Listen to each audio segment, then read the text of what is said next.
ஒரு முக்கியமான போதனையை நாம் வந்து என்ன பண்ணுறோம், போதித்து வருகிறோம். முக்கியமான போதனைகளை நாம் என்ன பண்ணுறோம், போதித்து வருகிறோம். அது என்னன்னா, நம்ம எப்பேற்பட்ட ஆவியை பெற்றிருக்கிறோம். சொல்லுங்கள், நம்ம எப்பேற்பட்ட ஆவியை பெற்றிருக்கிறோம். சொல்லுங்கள், எப்பேற்பட்ட ஆவியை நாம் பெற்றிருக்கிறோம். இருந்தால் ஒரு ஆமேன்னு சொல்லுங்கள். வேதம் சொல்லுது, அவர் வந்து நமக்கு பலமும் அன்பும் தெளிந்த புத்தி உள்ள ஆவியை நமக்கு என்ன பண்ணிக்கிறாரு, தந்திருக்கிறார். சொல்லுங்க, பலமும் அன்பும் தெளிந்த புத்தி உள்ள ஆவியை என்ன பண்ணிக்கிறாரு, கொடுத்திருக்கிறார். முன்ன வந்து அதெல்லாம் இல்லை. இப்போ நமக்கு வந்து உள்ளத்தில் கொடுக்கப்பட்டிருக்கிற மறுபடியும் பிறந்த போது ஒரு பலமுள்ள ஆவியா, தெளிந்த புத்தி உள்ள ஆவியா என்ன கொடுத்துக்கிறாரு, நமக்கு தந்திருக்கிறாரு. சொல்லுங்க, நமக்கு தந்திருக்கிறார். இருந்தா ஒரு ஆமேன் சொல்லுங்க. முதல்ல வந்து நீங்க யாரு அப்படின்னா, அப்பா அவன் சரியான ஸ்பிரிட்டு பண்ணுவான். இங்கிலீஷில் அவனுக்கு செம்ம ஸ்பிரிட்டு பண்ணுவாங்க. சில அந்த காலத்தில் பார்த்தீங்கன்னா, நான் ஒரு 22 வயசு இருக்கும். அப்போது நான் வேலை எடுத்து செய்வேன். அங்கே முதலாளி சொல்லுவார், அலெக்ஸ் உங்கள்கிட்ட இருக்கிற ஸ்பிரிட்டு நான் பார்க்குறேன், செம்ம ஸ்பிரிட்டுப்பா. அது என்னது, அது செம்ம ஆவி, பயங்கரமாக இருக்குன்னு அவர். தேங்க்யூ பாப்பா, தேங்க்யூ சார். ஒருவருக்குள்ளே இருக்கிற அந்த ஸ்பிரிட்டு, எப்படிப்பட்ட ஸ்பிரிட்டு, எப்படிப்பட்ட ஆவியை பெற்றிருக்கிறோம், அது ரொம்ப ரொம்ப முக்கியம். அதை அறிஞ்சு கொள்ளணும். அதை அறிஞ்சு கொள்வது தான் நான் போதிச்சு கொண்டு இருக்கிறேன். முன்பு வந்து பயமுள்ள ஆவியை கொடுத்தார். ஏன்னா கடவுளுக்கு பயப்படுற ஆவியை கொடுத்தார். இப்போ வந்து எப்படிப்பட்டோம்னா, அப்பா பிதாவே என்று கூப்பிட பண்ணுகிற புத்திர சுவிகாரத்தின் ஆவி. முன்னெல்லாம் நம்ம அந்நியர், நம்ம தேவனுக்கு தூரமானவர்கள், பரதேசி, தேவனற்றவர்களாக இருந்தோம். இப்போ நம்மளை அப்பா பிதாவே என்று கூப்பிட பண்ணுகிற என்ன பண்ணுகிறாரு, புத்திர சுவிகாரத்தின் ஆவியை கொடுத்திருக்கிறார். அந்த புத்திர சுவிகாரத்தின் ஆவியை கொடுத்திருக்கிறபடினால தான் நீங்களும் நான் என்ன பண்ணுறோம், ஏசப்பாவை அப்பா அப்பான்னு கூப்பிட்டு என்ன பண்ணுறோம், அவருடைய சமூகத்தில் கடந்து வருகிறோம். இருந்தால் ஒரு ஆமேன்னு சொல்லுங்க. ஹல்லேலூயா. அது மாத்திரமல்ல, நம்ம தேவனிடத்திலிருந்து புறப்பட்டுக்கிற ஆவியை பெற்றோம் அப்படின்னு சொல்லி வாசித்தோம். தேவனிடத்திலிருந்து புறப்பட்டுக்கிற ஆவி, தேவனால் அருளப்பட்ட ஆவி, தேவனுடைய ரகசியங்களை எல்லாம் அருளப்பட்ட ஆவியை நாம் என்ன பண்ணியிருக்கிறோம், பெற்றிருக்கிறோம் அப்படின்னு சொல்லி பார்த்தோம். அதாவது என்னன்னா, உலக மக்களுக்கு உலகத்தின் ஆவி இருக்குது, உங்களுக்கும் எனக்கும் தேவனால் அருளப்பட்ட ஆவி என்ன பண்ணுது, இருக்குது. இதனால அறிந்து கொள்ள முடிகிறதா இருக்கிறது. அது மாத்திரமல்ல, இந்த ஆவி வந்து என்ன பண்ணுது, உயிர்ப்பிக்கிற ஆவி. இந்த ஆவி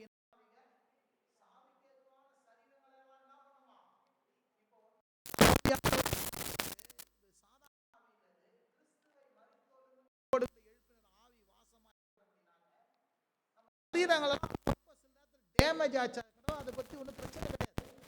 ஆட்டோமேட்டிக்காக என்ன பண்ணுது, உயிர்ப்பிக்குதான். இருந்தா ஒரு ஆமேன்னு சொல்லுங்க. அல்லேலூயா. அதனால தான் உங்களுக்கு வாழை வயது போல ஆகும். சொல்லுங்க, பக்கத்து சொல்லுங்க, என்ன பண்ணுங்க, உங்களை பார்த்து எல்லாம் சொல்ல போகிறாங்க, ஏய் என்னப்பா என்ன ரகசியம், எப்போதுமே இளமையாக இருக்கிறியே, வயசான மாதிரியே தெரியலையே, எதனா மருந்துக்கிட்டுனா சாப்பிட்றியா அப்படின்னா எனக்கு சொல்ல அப்படின்னு உன்னை பார்த்து என்ன பண்ணுவாங்க, சொல்லுவோம், எப்படி இப்படி ஹெல்த்தாக இருக்கிற, எப்படி நாளுக்கு நாள் கலகலன்னு இருக்கிற அப்படின்னு உன்னை பார்த்து கேட்பாங்க. ஏன்னா ஆண்டவர் என்ன பண்ணுவார், வயதை போல வயதை என்ன பண்ணுவார், திரும்ப மாற்றுவார். ஏன்னா உயிர்ப்பிக்கிற ஆவியானவர் உனக்குள்ளே என்ன பண்ணுறாரு. எத்தனை பேர் விசுவாசிக்கிறீங்க? ஹல்லேலூயா. அப்போ அவர் வந்து என்ன பண்ணுறாரு, சாட்சி சுடுகிற ஆவியானவர். அதனால தான் உனக்குள்ளே வந்து பாருங்கள், எப்போதும் வந்து என்ன பண்ணுகிற, ரோமர் 8ஆம் அதிகாரத்தின்படி ஆண்டவர் வந்து மாம்சத்தின் ஆவியை தராமல் என்ன பண்ணுறாரு, உலகத்தின் ஆவியை தராமல் தேவனால் அருளப்பட்ட ஆவியை தந்திருக்கிறார் பாருங்க. அந்த ஆவி என்ன பண்ணா, உன்னை எப்போதுமே சாட்சி இடமா. என்ன இடமா, அந்த வசனத்தை படிங்க, ரோமர் 8:16. ஆவியானவர் தாமே நாம் தேவனுடைய பிள்ளைகளாய் இருக்கிறோம் என்று ஆவியானவர் தாமே நம்முடைய ஆவியுடனே கூட சாட்சி கொடுக்கிறார். இந்த ஆவியானவரும் நமக்குள்ள இருக்கிறாராம், நம்மளோட ஆவியில என்ன பண்ணுவாரா, சாட்சிட்டுனே இருக்கிறாராம். இருந்தா ஒரு ஆமேன்னு சொல்லுங்க. உங்களை பார்த்து எப்போ பார்த்தாலும் என்ன பண்ணாரு, எப்பா நீ தேவனுடைய பிள்ளை, நீ யாருப்பா, நீ தேவனுடைய பிள்ளை. இதுக்கு சாட்சி வெளியால் தேவையில்லை, உள்ளத்தில் இருக்கிற ஆவியானவரே சாட்சி சொல்லுகிறார். அதனால தான் பாருங்கள், சில நேரத்தில் நம்ம ஏதாவது வஞ்சிக்கப்பட்டு ஏமாற்றப்பட்டு ஏதோ அறியாத புரியாத தப்பு செஞ்சிட்டோன்னா உள்ள ஆவியானவர் பேசுவார்.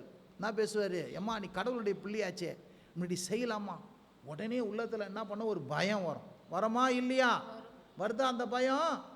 அந்த பயம் வந்துச்சுன்னா நீ உண்மையாக ஆவியானவர் உள்ளக்கிறாரு, நீ தேவனுடைய பிள்ளை தான் இருந்தால் ஒரு ஆமேன்னு சொல்ல. என்ன தப்பு செஞ்சாலும் ஒத்துரு, அந்த பயமே இல்லாத இருக்கிறாங்கன்னா கொஞ்சம் சந்தேகம் தான் அவங்கள. சில பேர் தப்பை துணிகரமாக செய்வாங்க. ஆவியானவர் தாமே நம்மோட ஆவியில் என்ன பண்ணுவாராம், சாட்சி கொடுக்கிறாராம். இருந்தால் ஒரு ஆமேன்னு சொல்லுங்க. ஹல்லேலூயா. உங்களுக்குள்ள ஆவியானவர் இருக்கிறாருங்க. அந்த ஆவியானவர் என்ன பண்ணுவார், எப்போதும் நீ தேவனுடைய பிள்ளை, தேவனுடைய பிள்ளை, தேவனுடைய பிள்ளை. சாட்சி வெளியே தேட தேவையில்லை, ஆவியானவரே சொல்லின்னு இருப்பார். அப்பேற்பட்ட ஆவியை நீங்கள நான் என்ன பண்ணியிருக்கிறோம், பெற்றுக்கொண்டு இருக்கிறோம் என்பதை குறித்து நாம் என்ன பண்ணோம், பார்த்தோம். அது மாத்திரமில்ல, என்ன பண்ணுது, நாம் அந்த ஆவியானவர் நமக்குள்ள என்ன பண்ணுற, ஜீவன் என்ன பண்ணுறது, இந்த ஆவியில் என்ன இருக்குதுங்க, ஜீவன் இருக்குது. பக்கம் சொல்லுங்க, என்ன இருக்குதுங்க, ஜீவன் இருக்குது. ஜீவன்னா லைஃப், ஜோசோ, அடிக்கடி சொல்லுவோம் ஜோசோ அப்படின்னா என்ன, அந்த ஆவியில் மரணம் கிடையாது. சொல்லுங்க, அந்த ஆவியில் என்ன இல்லைங்க, அதனால தான் ஆவிக்கு நித்திய ஜீவன் உண்டு. ஆவிக்கு என்னதுங்க, சரீரம் சாகும், ஆவி சாகாது. சொல்லுங்க, சரீரம் சாகும், சரீரம் சாவக்கூடிய சரீரம், சாவுக்கு எதுவான சரீரத்தை உயிர்ப்பிப்பார் அவரு. ஆனால் ஆவி என்ன பண்ணாது, சாகாது. ஆவி எங்கேருந்து என்ன பண்ண, டிரான்ஸ்ஃபர் ஆகி என்ன பண்ணோம், இங்கேருந்து மேலே போய்டும். ஏன்னா அது ஜீவன் இருக்குது. அந்த ஆவியில் என்ன இருக்குதுங்க, ஆமாம், உங்களுக்குள்ள இருக்கிற ஆவியில் ஜீவன் இருக்குது. இந்த உலக மக்களுக்கு இருக்கிற ஆவியில் என்ன இருக்குது, மரணம் இருக்குது. அந்த மரணம் இருக்கிறபடினால தான் அது நரகத்துக்கு போகுது. உங்களுக்குள்ள இருக்கிற ஆவி ஜீவன் இருக்கிறபடினால தான் தேவனை நோக்கி செல்லுது. எத்தனை பேர் கரங்களை தட்டி கர்த்தர் நாமத்தை மகிமைப்படுத்துங்க. சரீர பிரகாரமாக மறிக்கலாம், ஆனால் ஆவி என்ன பண்ணாது, உங்களுக்கு மறிக்கவே.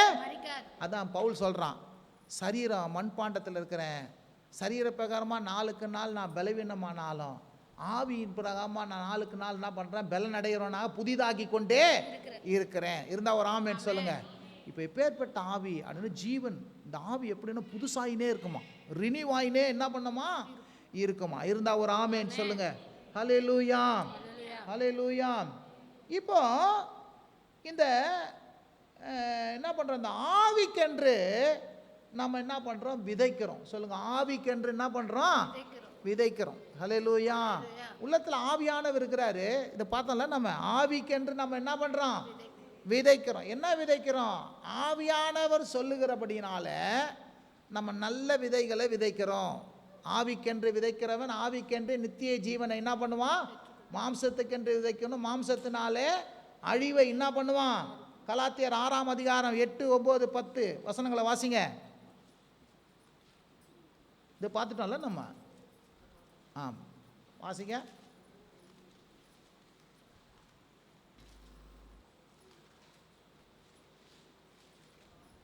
வாசிங்களா?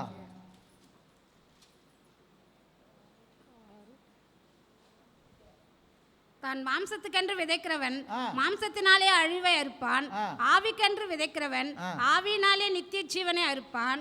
நன்மை செய்கிறது சோர்ந்து போகாமல் இருப்போமாக, நாம் தளர்ந்து போகாதிருந்தால் ஏற்ற காலத்தில் அறுப்போம். பாருங்க, மாம்சத்துக்கென்று விதைக்கிறோம், மாம்சத்தினாலே அழிவை அறுப்பான்.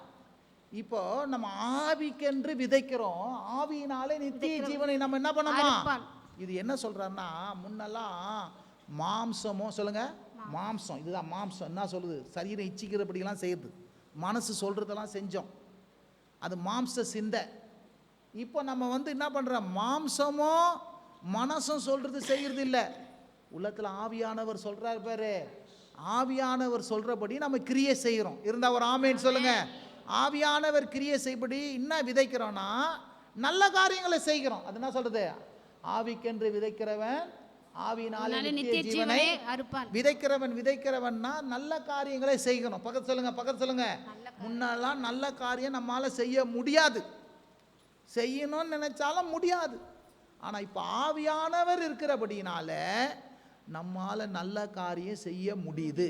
இருந்தா ஒரு ஆமென் சொல்லுங்க. ஏன்னா ஆவிக்கென்று விதைக்கிறவன் ஆவியினாலே நித்திய ஜீவனை அறுப்பது. மேல் கொஞ்சம் வசனம் வடிங்க. அவ்வளவுதான் மாட்டினேன் நான் இன்னைக்கு இந்த பொண்ணுக்கு. மோசம் போகாதீர்கள், தேவன் நம்மை பரியாசம் பண்ண மாட்டார். மனுஷன் எதை விதைக்கிறானோ அதையே என்ன பண்ணுவான்? ஆமா, முன்னாடி எல்லாம் நம்ம மாம்சத்துக்கென்று விதைச்சிட்டோம். இனிமேல் மாம்சத்துக்கென்று விதைக்க மாட்டோம், ஆவிக்கென்று விதைப்போம். விதைப்போம்னா என்னன்னா, கொடுக்கிறது ஒரு விதை, நல்ல காரியம் செய்கிறது ஒரு விதை, நல்ல காரியங்களை பேசுறதும் ஒரு விதை. சொல்லுங்க, பேச்சு என்னது? நல்ல பேச்சா இருக்கணும். என்னது? அது ஒரு விதை. நம்ம வாயின் வார்த்தை ஒரு விதை, நம்முடைய செயல் ஒரு விதை, நம்ம கொடுக்கிறது ஒரு விதை. இருந்தா ஒரு ஆமென் சொல்லுங்க. அப்ப எதை விதைக்கிறோமோ அதை தான் அறுப்போம். இப்ப ஆவிக்கென்று நம்ம விதைக்கும் போது ஆவிக்கென்று நம்ம என்ன பண்ணுவோம்? அறுப்போம். இருந்தா ஒரு ஆமென் சொல்லுங்க. அல்லேலூயா. அப்போ கொஞ்சம் பேசுறதுக்கு முன்ன யோசனை பண்ணி பேசுங்க, செயல் பண்றதுக்கு முன்ன யோசனை பண்ணி செயல்படுதுங்க. இருந்தா ஒரு ஆமென் சொல்லுங்க. இதெல்லாம் ஒரு விதை. நம்ம இதெல்லாம் என்னதுங்க? ஒரு விதை, ஆவியினாலே நடத்தப்படுகிற விதை. அதுக்கப்புறம் நம்ம பார்த்தோம் 4:13 பார்த்தோம், நாம இப்போ விசுவாசத்தின் ஆவியை உடையவராக இருக்கிறோம். சொல்லுங்க, என்ன ஆவியை உடையவராக இருக்கிறாங்க? விசுவாசத்தின் ஆவி. விசுவாசத்தின் ஆவியை உடையவராக இருக்கிறபடினால நம்ம விசுவாசிக்கிறபடினாலே பேசுகிறோம். 2 கொரிந்தியர் 4:13 சொல்லுங்க. விசுவாசி முன்ன என்ன ஆவி இருக்குல்ல? விசுவாசத்தின் ஆவி இல்லை, அவிசுவாசத்தின் ஆவி. நம்பிக்கை இல்லாத தனம், அவிசுவாசம். எதை செஞ்சாலும் நம்பிக்கை இல்லை, எதை செஞ்சாலும் என்ன இல்லை, இது இல்லை. ஆனா இப்போயோ விசுவாசத்தின் ஆவி. பக்கத்து சொல்லுங்க, பக்கத்து. விசுவாசத்தின் நம்ம பேச்சு கூட என்ன பண்ணுது? விசுவாச பேச்சா மாறிடுச்சு. சொல்லுங்க, விசுவாச பேச்சா மாறுச்சு.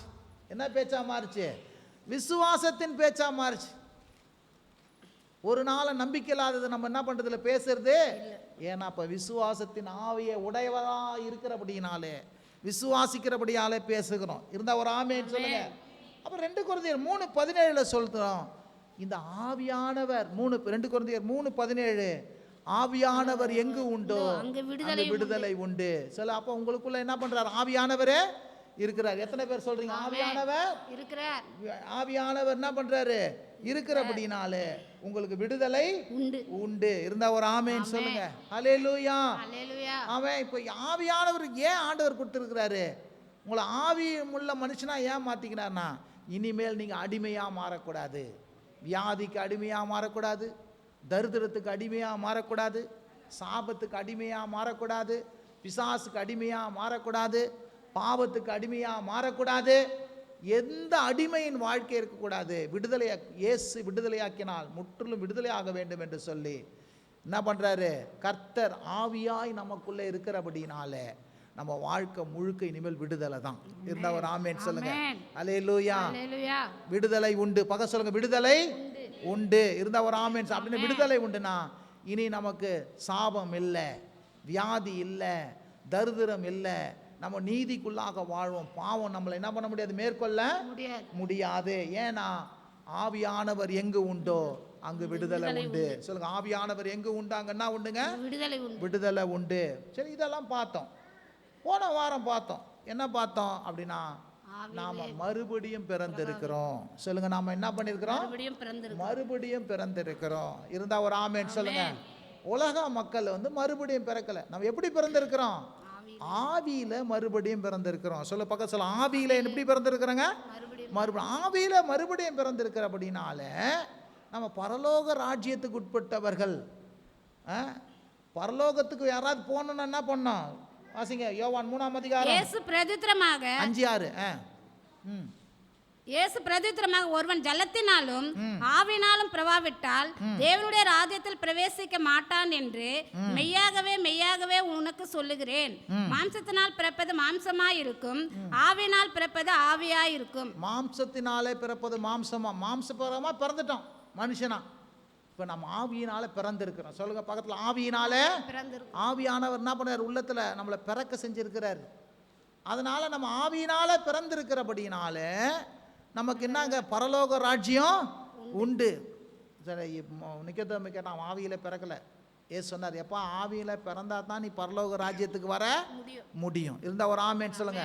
அப்போது நம்மெல்லாம் ஆண்டவர் ஆவியில் பிறக்க செஞ்சது எதுக்குன்னா நமக்கு பரலோக ராஜ்யத்தை தர. சொல்லுங்க, பரலோக ராஜ்யத்தை தர. இருந்த ஒரு ஆமேன்னு சொல்லுங்க. இன்னைக்கு நமக்கு பரலோக ராஜ்யம் தந்திருக்கிறார். 3ஆம் வசனம் போல,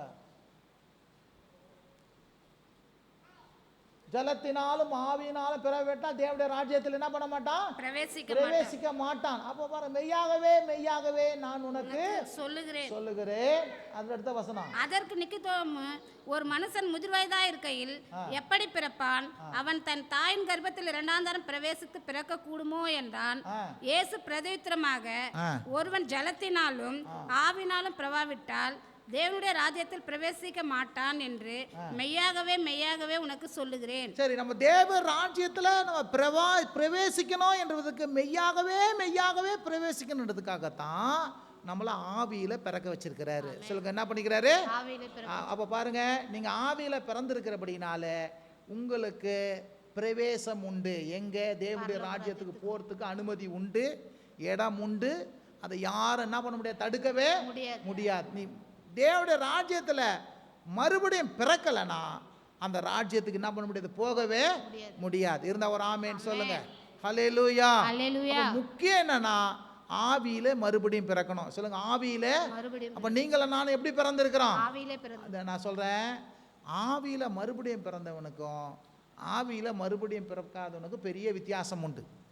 இவன் ஜென்ம சோபம் உள்ளவன், இவன் ஆவிக்குரியவன்.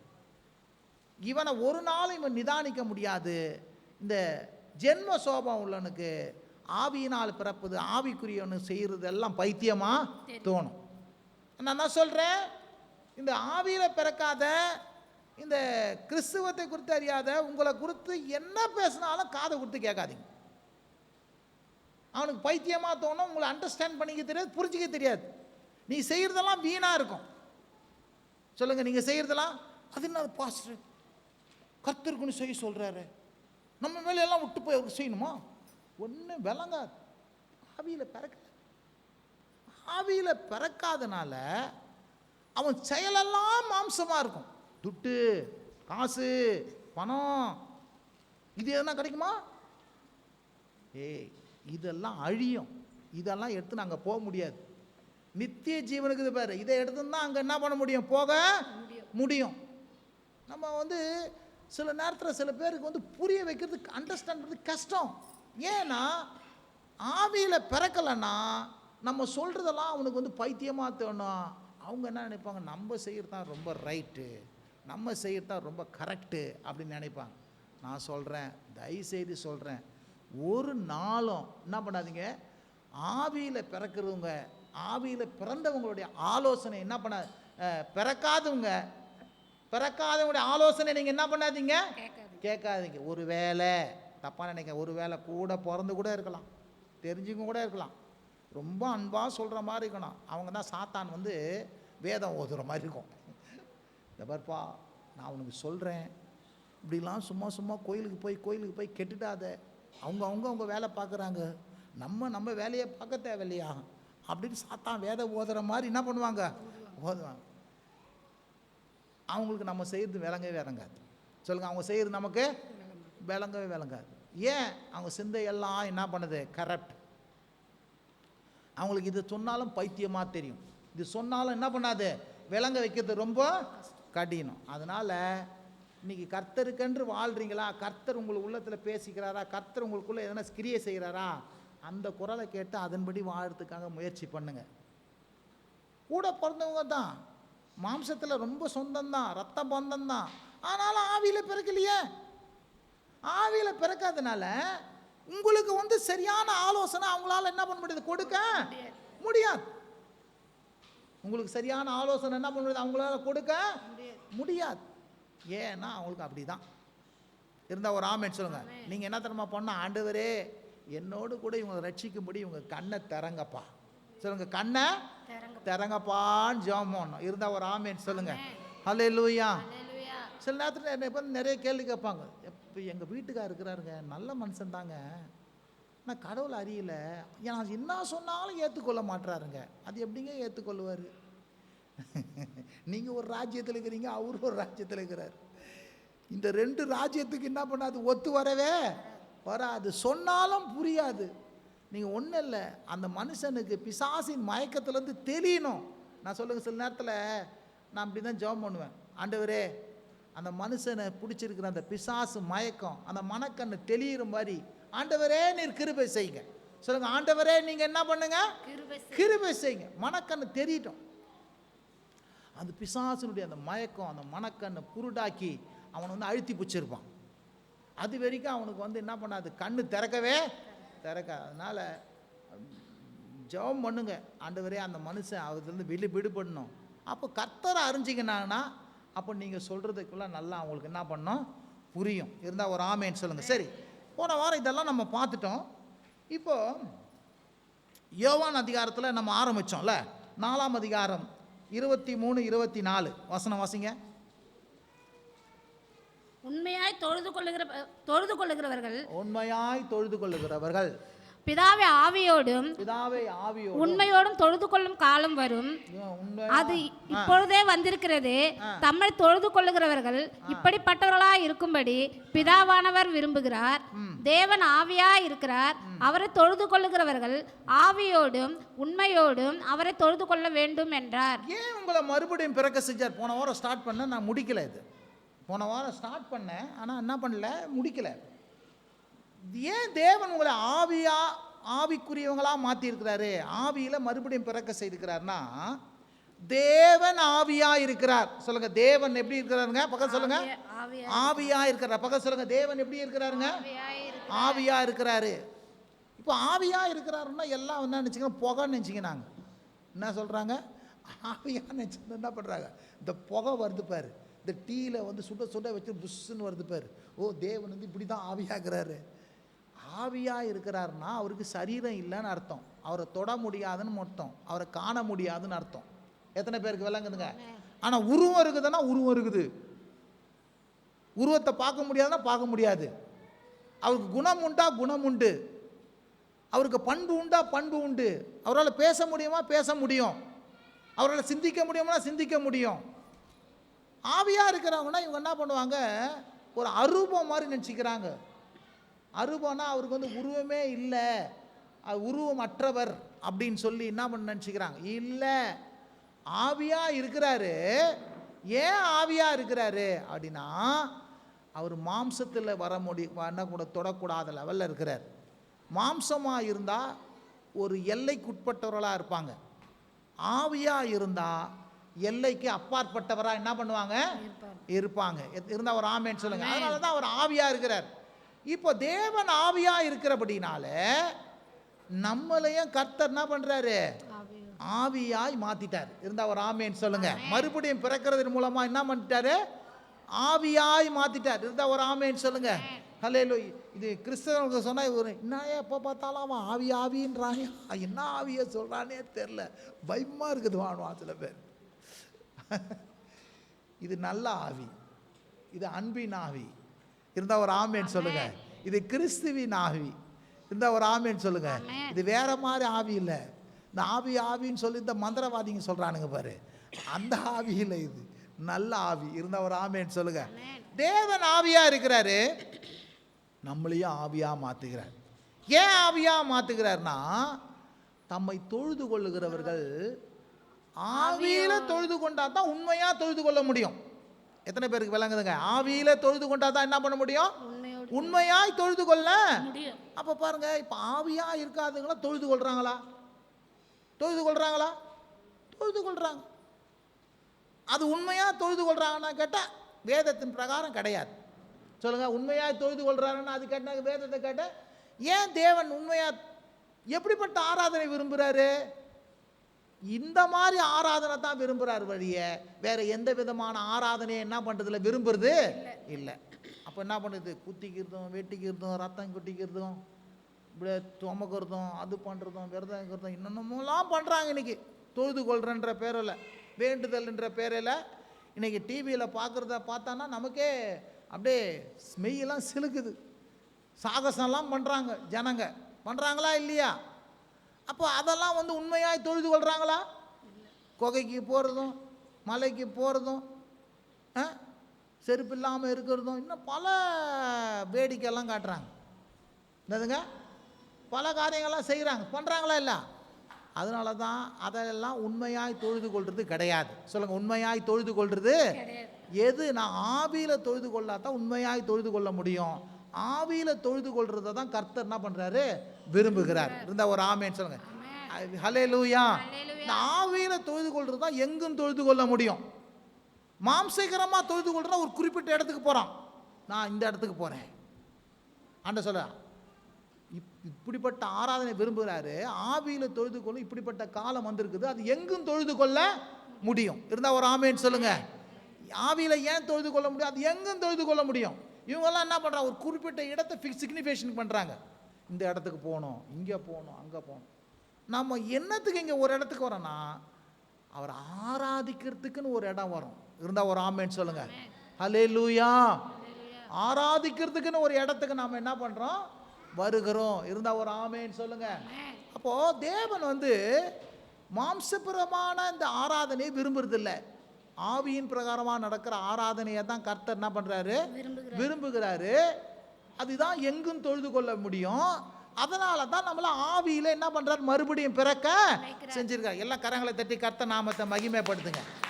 ஏன் இது கொண்டு வரேன், அப்படியே கொண்டு வரேன், ஏன்னா எது சத்தியம் எது அசத்தியம்னு தெரிஞ்சுக்கணும். இன்னைக்கு எல்லாமே அவங்கெல்லாம் பண்ணுறத பார்த்தா, ஐயோ நம்மளை காட்டிலும் அவங்க ரொம்ப பக்திமானாகிறாங்களே, ஐயோ நம்மளை காட்டிலும் அவங்க ரொம்ப பயங்கரமாக இருக்கிறாங்களே.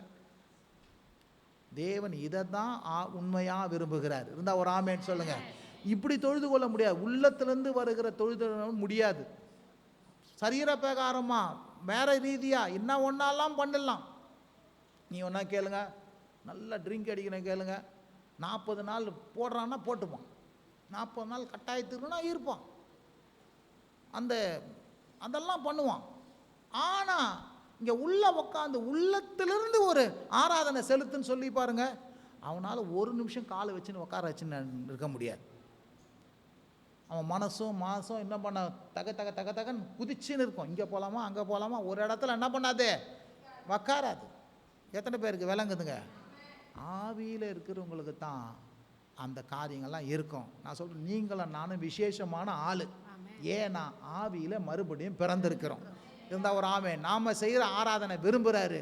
நம்ம எங்கிருந்து ஆண்டவரே உள்ளத்துலேருந்து கூப்பிடும்போது தேவன் என்ன பண்ணுறாரு, அதை விரும்புகிறாரு, கேட்குறாரு, பதில் தருகிறவராய் இருக்கிறார். ஏன்னா நம்ம ஆவியில் மறுபடியும் பிறந்து இருக்கிறோம். இருந்தால் ஒரு ஆமேன்னு சொல்லுங்க. இந்த ரகசியத்தை தான் சமாரியா ஸ்திரீக்கு சொல்றார். இந்த ரகசியத்தை தான் சொல்றார். என்ன சொல்றாரு, நான் கொடுக்கும் தண்ணீரோ ஜீவ தண்ணீர், அது ஒரு காலம் என்ன பண்ணாது, தாகமே உண்டாகும். இந்த ஆவியில பிறந்தவங்களுக்கு பாருங்க, ஒரு நாள் தாகம் உண்டாகாது. என்னன்னா ஆவியில பிறக்கிற வரைக்கும் பாருங்க, பலர் இந்த இயேசுவை அறியாததுக்கு முன்ன பல தெய்வங்களை தேடி ஓடுவான். ஆனால் இயேசுவை அறிஞ்சிட்ட பிறகு அவனுக்குள்ள ஒரு நிறைவு இருக்கும். ஏன்னா நான் மெய்யான தெய்வத்தை கண்டு கொண்டேன், உண்மையான தெய்வத்தை கண்டு கொண்டேன். அவனுக்கு மீண்டும் ஒரு தாகம் என்ன பண்ணாது, உண்டாகவே உண்டாகாது. எத்தனை பேருக்கு விளங்குது நான் சொல்றது? ஏன்னா அது ஜீவ தண்ணீர் அண்டையில் அவன் வந்துட்டான். இருந்தால் ஒரு ஆமேன்னு சொல்லுங்க. ஆண்டவர் சொல்றாரு, எப்பா இந்த தண்ணீரை குடிக்கிறவனுக்கு ஒரு நாள் என்ன பண்ணாது, தாகம் உண்டாகாது. இந்த தண்ணீர் அவனுக்குள்ளே நித்திய ஜீவ காலமா என்ன பண்ணுது, ஊறிக்கொண்டே இருக்கிறது. நான் சொல்றேன் பாருங்க, இந்த ஆவியினால் பிறந்தவனுக்கு இந்த நித்திய ஜீவன், இந்த ஆவி என்ன பண்ணுது, உனக்குள்ள தேவனை அது ஊறிக்கொண்டு இருக்கிற ஒரு சுரப்பு போல என்ன பண்ணுது, உனக்குள்ள என்ன பண்ணுது இருக்குதான். கிணத்துல ஒரு ஊத்து வந்துனே இருக்குது பார்த்தீங்களா, அதே மாதிரி உனக்குள்ள பாருங்க ஆவியில் பிறந்திருக்கிறபடி ஒரு ஊத்த போல இந்த ஆவியானவர் என்ன பண்ணார், உனக்குள்ள சுரந்துனே இருக்கிறார். எத்தனை பேருக்கு விளங்குதுங்க? இந்த சுரந்துனே இருக்குது பாருங்க, அது உன் தாகத்தை தீக்கிறது மட்டுமில்ல, இந்த சுரந்துனே இருக்கிற இந்த தண்ணீர் எப்போதும் என்ன பண்ணுதுங்க, தேவனை தேடுகிற அந்த ஆவலை உனக்குள்ள தந்து கொண்டே இருக்குது. ஏன் உங்களுக்குள்ள அந்த ஆவலை அடக்க முடியல? தேவனை தேடுறது அதை சில பேருக்கு அடக்க முடியாது. தேவனை தேடுறதை என்ன பண்ண, தணிக்க முடியாது. தணிக்க முடியாத இருந்தால் ஒரு ஆமேன்னு சொல்லுங்க. ஏன்? இது சுரந்துனே இருக்குது. இந்த ஆவல், இந்த ஆவியானவர் உள்ளத்துல சுரந்துனே இருக்கிறார் பாருங்க. அதனால தான் தேவனை தேடுகிற வாஞ்சையும் தாகமும் நம்ம வாழ்க்கையில எந்த நாள் என்ன பண்ணுது இருக்குது. மற்ற தெய்வத்தை தேடி நாம் என்ன பண்றது, ஓடுறது கிடையாது. இருந்தா ஒரு ஆமேன்னு சொல்லுங்க. அதுதான் இந்த ஸ்திரீ கிட்ட சொல்றார்.